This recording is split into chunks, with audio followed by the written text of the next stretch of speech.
तो राम राम सभी को। चैनल पर नए हों तो चैनल को सब्सक्राइब कर लेना, क्योंकि इस चैनल पे आप सभी को एजुकेशन से संबंधित वीडियो और जो भी सरकारी नोटिफिकेशंस आते हैं उनके बारे में जानकारी दी जाती है।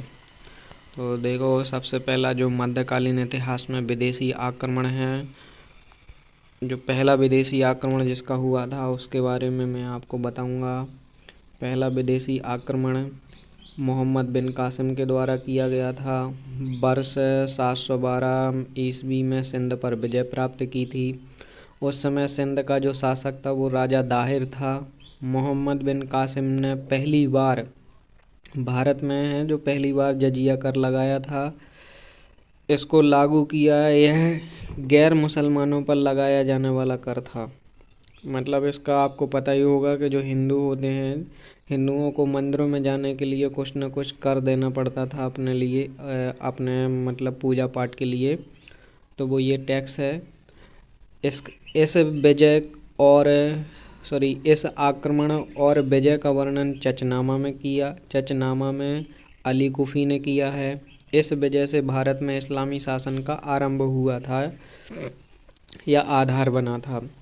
इसके बाद में महमूद गजनबी आता है, पर गजनबी ने शासन तो नहीं किया है भारत में, लेकिन इसने भारत की जो आर्थिक और सांस्कृतिक संपत्तियां हैं उनको नुकसान पहुंचाया है।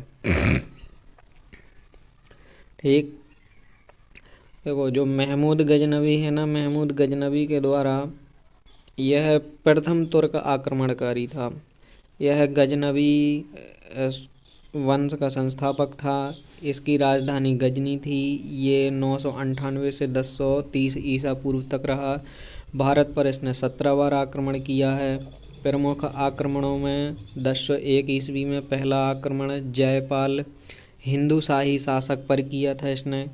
फिर 1008 ईस्वी में बाहिंद की लड़ाई आनंदपाल जयपाल का पुत्र के विरुद्ध लड़ा था इसने।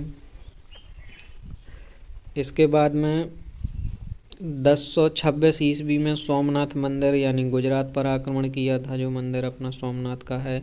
इस समय गुजरात पर भीमसेन प्रथम चालुक्य वंश का शासन था।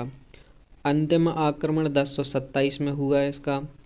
1030 ईस्वी में इसकी मृत्यु हो गई। महमूद गजनबी का समकालीन विद्वान था अल-बरूनी, जिसने भारतीय धर्म, विज्ञान व संस्कृति पर कई पुस्तकें लिखी हैं। इसकी प्रमुख रचना किताबुल हिंद है, जिसमें इसके आक्रमण के बारे में लिखा गया है इस किताबुल हिंद में।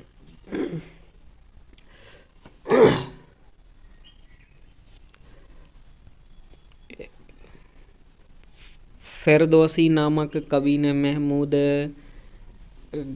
के दरबार में शाहनामा नामक प्रसिद्ध फारसी महाकाव्य लिखा।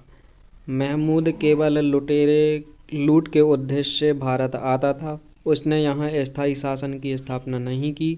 उसके आक्रमणों से भारत की आर्थिक और सांस्कृतिक संपत्ति को भारी क्षति पहुँची हुई है। ठीक है, वीडियो सही लगी हो तो लाइक कर देना, शेयर कर देना वीडियो को, और चैनल को सब्सक्राइब कर लेना ताकि आने वाली जो वीडियो हैं आगे की वो आप तक पहुंच सकें।